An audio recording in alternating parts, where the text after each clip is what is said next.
intelligence doing؟ المخابرات العامة بتعمل ايه؟ امن الدولة what happened to يعني لما يطلع مثلا احمد شفيق يقول لك لا امن الدولة ما راحش يعني publicly admitting لا في لا بيقول لك ايه؟ ما امن الدولة زي ما هو يعني with total بجاحة يعني اللي هو لا مفيش حاجة حصلت يعني معناه ان ايه العملية اتطبقت كتمثيلية لينا عشان يتسرح بينا. لا هو طبعا most of us knew full well that أمن الدولة was reconstituted under a different name بس في نفس الوقت it was they didn't have the audacity to state it like that. دلوقتي they do عادي موجود زي ما هو. بالنسبة للموديل بتاع تركي with all due respect يعني they didn't want to confront مع military. At the same time, for the past 2 years, they have been pulling the power away from them. So, بس ده ما حصلش if we are comparing ما حصلش إلا لما جالهم strong president with a strong mandate من full Turkish society وبدأ ياخدهم يعني almost one general at the time. So he didn't like fight the whole system. So but he's pulling the power out of them gradually. Absolutely. So yeah, it's certainly true. You need a strong president. 2, you need a popular mandate, and thirdly, you have to have a constitutional right. Right. And دي أهم حاجة مش موجودة دلوقتي. مفيش constitutional right. Two people. Who would be the strong man to take over and control the country? Depends what you mean by that. ما هي الفكرة إيه؟ أقول لحضرتك حاجة. هو the strong man is the person who is not going to deliver this promise. The strongest of the two is more than likely going to be Shafiq, but he's not going to deliver on any scrutiny of the military or the institutions of the state. None of them will do too much. None of them. None of them would. Because it's not just what they are going to do, what the countries can help them with. No, the countries cannot help them. Absolutely. What is the third criteria? Is it a strong president, national mandate? And the third is a constitutional right. Constitutional right for the president. يعني in Turkey مثلا the president has the executive role بتاعه is determined by the constitution. ده معناه إنه he can technically يعني remove generals from the military. He can remove them. يعني he is the chief. He is he's the highest ranking member of the military, even though he's a civilian. He's the highest ranking. يعني زي the president here. The president can remove the. يشيل أي حد من الجيش. يشيل أي حد من الجيش. But حتى يا دكتور ال 73 the constitution بتاع 71 كان في نفس الحق للرئيس إن هو اللي يعين وزير الدفاع إن هو اللي يعين الكونسل بتاعه. So this is not anything new بالنسبة لمصر. It's not. ما هي دي النقطة. ما هي it was a constitutional right.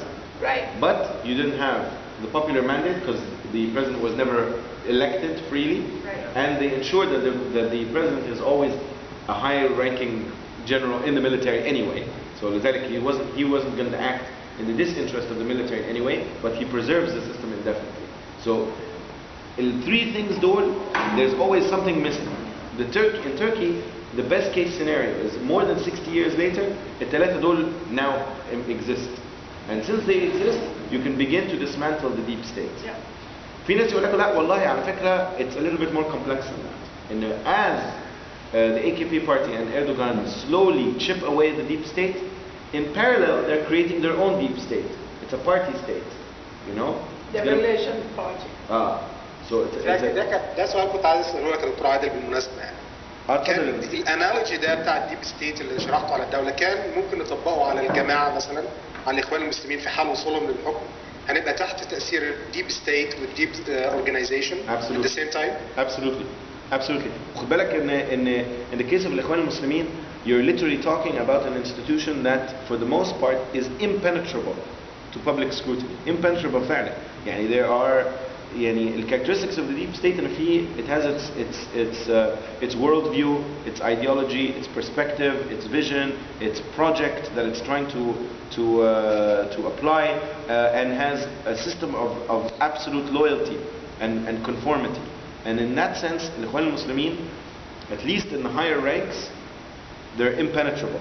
يعني the public statements بتاعتهم are not always in concert with what happens behind the scenes in the decision-making level. Since you cannot discuss at the decision-making level مع مكتب Sheikh, and other levels of the Ikhwan, you can begin to imagine the possibility of another deep state. But in this case, I don't think Al-Ikhwan can literally penetrate all the institutions of the state to be able to create it في الفترة اللي احنا ماشيين فيها دلوقتي. لو الانتخابات كانت حسمت بشكل واضح from the outset وما دخلناش في الدهاليز اللي احنا فيها دلوقتي والعراقيل, you could have imagined the possibility in 5 to 10 years time of the existence of an Ikhwan deep state. So it is conceivable. But right now I can't imagine it, and I think it is like it's as if the deep state دلوقتي as well as the military from us are trying to shield themselves from الإخوان. لا لا لا لا الحتة دي ما تعتبوش عندها بقى. You know, يعني there are red lines, and these red lines, you know, we will shoot to kill if you come anywhere near them. You know, but there is deep, genuine concern about the possibility of الإخوان taking their institutions بكل ما فيهم and grafting them into the state. يعني انت ايه كأنك عملت transplantation، خدت قلب او كبد بتاع شخص تاني ورحت حاطه في الدولة المصرية. And that of course poses a major problem. لأنه عايز تتكلم عن توافق سياسي، لا this has to be like زي كأنك ايه بتبني انسان من اول وجديد. يعني استغفر الله، يعني this doesn't happen، بس it's like you're building كأنك لا مش استنساخ، مش استنساخ. انت ideally what you want to do is to transplant different body parts, the best body part from every single individual, and to build a new kayan. The problem is the only circumstance in literature where something like, and I like literature in some ways, but the only story of that kind is the story of Frankenstein. Frankenstein, the scientist, was trying to build the perfect human, or the most powerful human, and then brought all of these different parts, وطلع a monstrosity. And unfortunately, this is kind of where we are now. We have a monstrosity من قبل ما نعمل أي grafting، من قبل ما نعمل أي عمليات عندنا monstrosity. أنا عندي سؤال. اتفضل. بالنسبة للدستور، تعديل الدستور اللي صوت عليه الشعب المصري في مارس اللي فات. 19. هل إيه دور رئيس الجمهورية في هذا التعديل الدستوري؟ هل له سلطات؟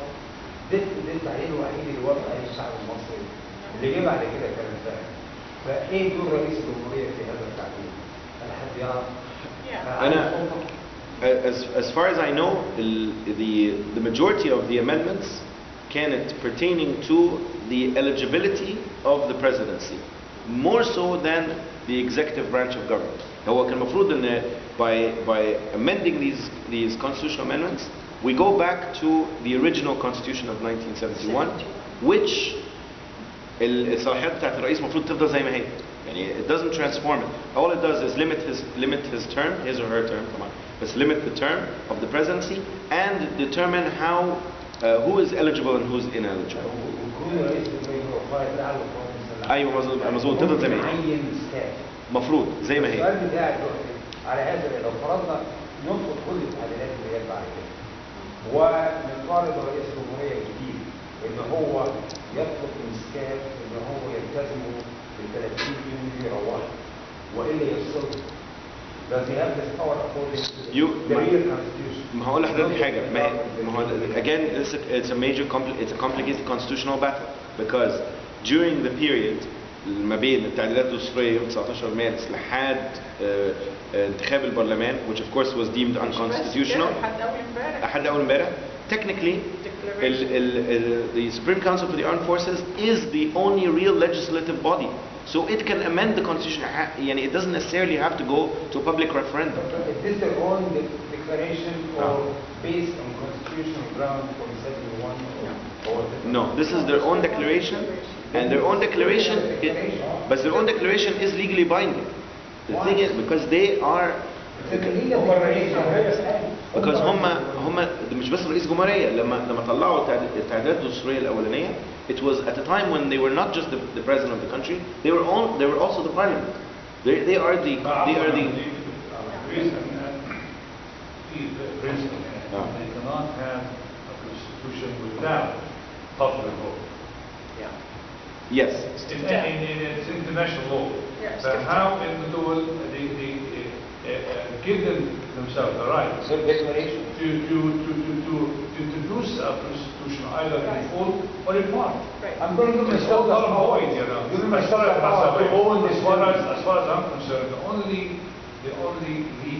legally binding articles in the Constitution now are the 9 articles that we voted on in March of 2011. You're absolutely right. But then, as soon as when you ask constitutional experts about those 9 articles, they will tell you that since those 9 articles went to vote, to a popular referendum, does that mean that the Constitution of 1971 is automatically reinstated or not? There's a major disagreement on that. It's inherent. You give me only vote on these amendments. Yeah.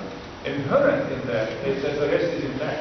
But it's debatable. بس that nullifies كل اللي بس هقول لحضرتك حاجة. أنا مش عارف أنا ليه الناس سكت عليهم.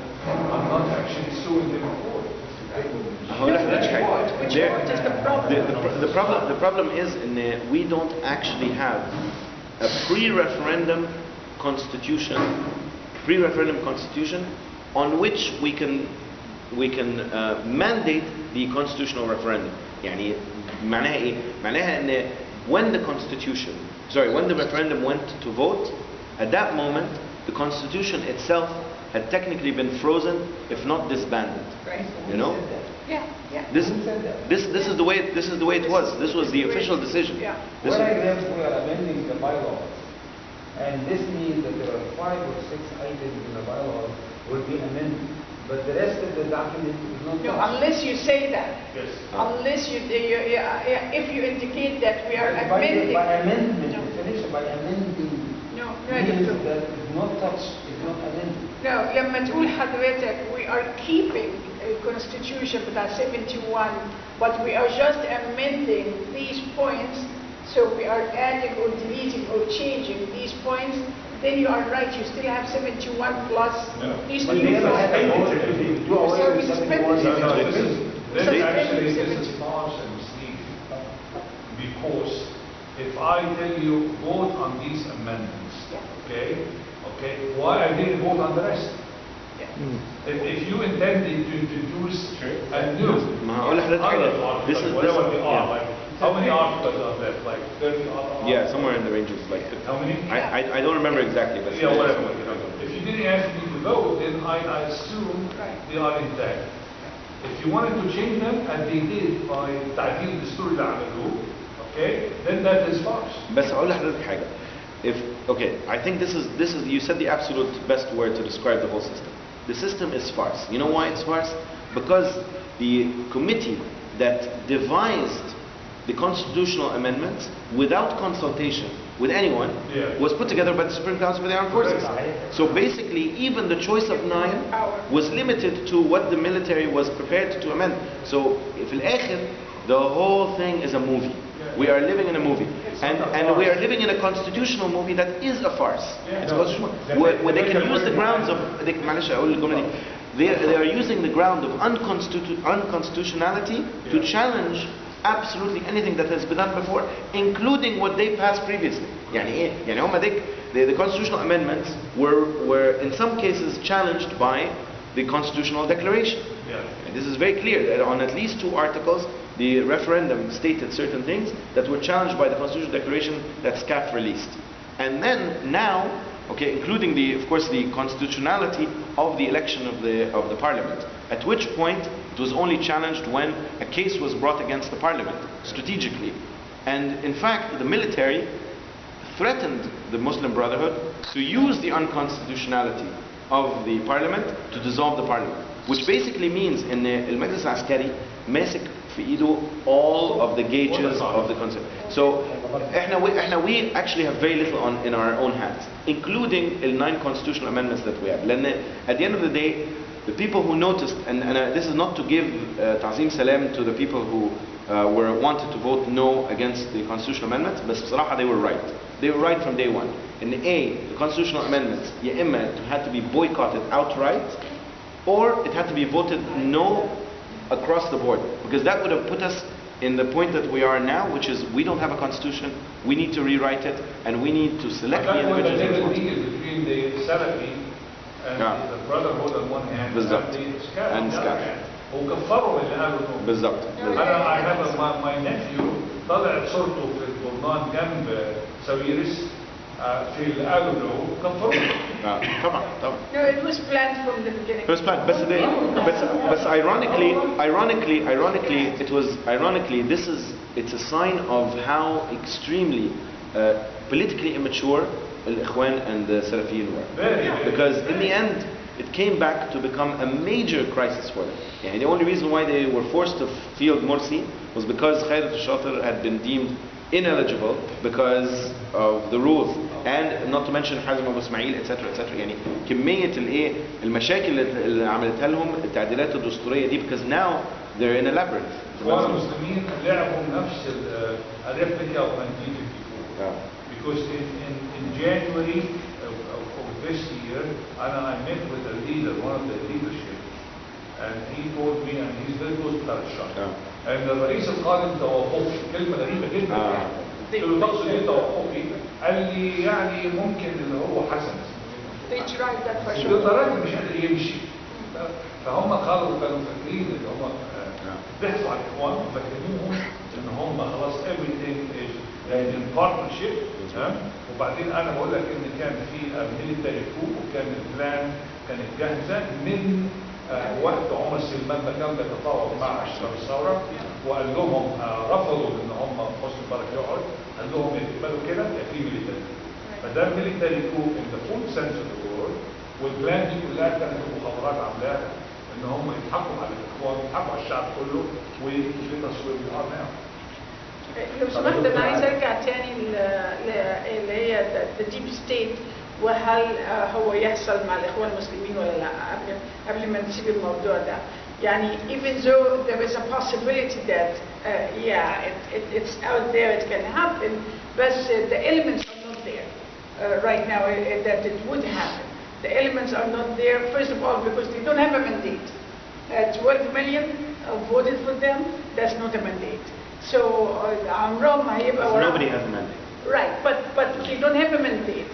The spirit of the revolution, even though it's been destroyed and all the elements are against it, it's still there. It's still there. The fear factor is broken. People don't care who they are going to fight against. The spirit is still there. So they know, what must mean, they know they are in check. So it's not going to happen. The third, of course, is the outside elements. سواء العسكريين اللي زال عندهم الباور أو the outside, America, Israel, whoever will also try to play with the elements. So all the elements would make it impossible for them to have, first of all, an overpower and a way to plan for it, and there's not that stability that they can play in the dark. Do you mind if I play devil's advocate شوية؟ Absolutely. I'm going to play devil's advocate سنة صغيرة. أقول كده بس بعدين. اتفضل. يعني بعد ما حضرتك تتكلم عاوزين نفتح المناقشة ان كل واحد يقول الثلاث 3 minutes لان احنا عاوزين نسمع الكل. أكيد definitely. Okay, I'm just going to play devil's advocate.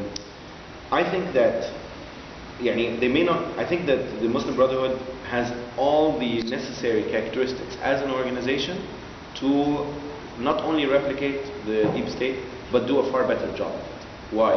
Because to a large extent, the Muslim Brotherhood has more of a public mandate than the NDP ever did. They have a lot more supporters. They have at least 20 to 30% of the population who are deeply committed to their project and are part and parcel of the. 10%. 10%. I don't think NDP had 10%. It was mutual interest. It was opportunity. كله اللي كان مستفيد من الحزب الوطني كان مع الحزب الوطني. But they would sell them in a moment if there was someone else to join. And I think that a lot of people من الحزب الوطني are now naturally starting to gravitate towards الإخوان, because الإخوان are going to create a replica of the old regime. I mean, even in terms of economic policy, absolutely. Political structure, almost identical. It will flip. Even in terms of the last point, the foreign relations, I think even the most adversarial governments towards the Muslim Brotherhood are now starting to accept as a status quo that the Muslim Brotherhood is going to take over Egypt. including here in the United States, where they are starting to embrace them with open arms in ways that, and even the Israelis have started to make major overtures by saying, okay, ahlan wa sahlan. You know? But you still didn't count on the revolutionary spirit. Revolutionary spirit right now, if anything, they're monopolizing the revolutionary spirit, because now Tahrir Square, I mean, if you are a revolutionary in Egypt now, you have one of two options. يا إما تقعد في البيت ساكت وتنطقش, you turn to the couch, or تنزل to join الإخوان في الميدان. So you are, معلش, for lack of a better word, هستعمل كلمة a little bit vulgar, you're screwed. You're screwed. One of two, and there was a great report on France 24 امبارح. They're looking for people who are not إخوان in the Medan who are supporting them. وبيسألوهم يقول لك أنت إخوان؟ يقول لك لا أنا مش إخوان. طب إيه اللي مزاج؟ أعمل إيه؟ أنا مزنوق. قال what about your friends? Are you here alone? No, the rest of my friends are at home on Facebook. كل the people who are revolutionaries who are not إخوان are perplexed. Do we? The youth of the Muslim brothers who actually went to the without the authority of the Muslim. طبعا, of course, that have always been independent thinkers. في اقول لحضرتك حاجه, هو ممكن revolt against المرشد. You can always expect that to happen, بس يعني انا مثلا I'm a little bit hopeful. انا ساعات ببقى depressed وساعات ببقى hopeful, يعني I don't know, but I think that the new generation in every institution is not sold on authority. They're not sold, you know. So I think that the Muslim Brotherhood's greatest challenge is not going to come from outside, it's going to come from inside. Because basically, as soon as they start playing politics pragmatically, and it doesn't produce results on the ground, the first people to revolt against them will be their own people, you know. And the existence of Amin al-Maftuh is the beginnings of that phenomenon. في اللي يقول لك لا والله he's the same guy, it's an extension. Okay, okay, that could be true. That's inconsequential. But at the end of the day, so long as you begin to challenge the authority to dictate, which essentially is what الإخوان is all about, اللي هو الاستراتيجي بتاعتنا A B C D, انزلوا اعملوا كذا, طلعوا ناس بالاعداد كذا لمكان معين, انزلوا اعملوا جمعية خيرية في المكان الفلاني, يعني everything is extremely organized. So once you have a few dissidents breaking away, the trend will continue, and I think that will increase as they take power. But I think it's more so in the case of الإخوان than مثلا NDP, لأن NDP يعني هي كلها فلوس ومصالح, مفيش ايديولوجية, هي مصلحة شخصية ومصلحة. الإخوان عندهم ايديولوجية صعب مقاومتها جدا. Absolutely. بس here the key is there room to challenge الإخوان from outside? That's the key point. اتفضل. ممكن تقدم نفسك الأول بس عشان. Okay, can we do it? We'll do it in a circle, huh? أنا عايزك تسمعيني قصدي ده. وراك الكلام ليه؟ ده دكار. قدم نفسك يا مان. I love you. My name is Magid Maher Gabra. I'm a political activist from Egypt. I just came here on October, and I was involved in the revolution since minute one, not even day. Okay. طيب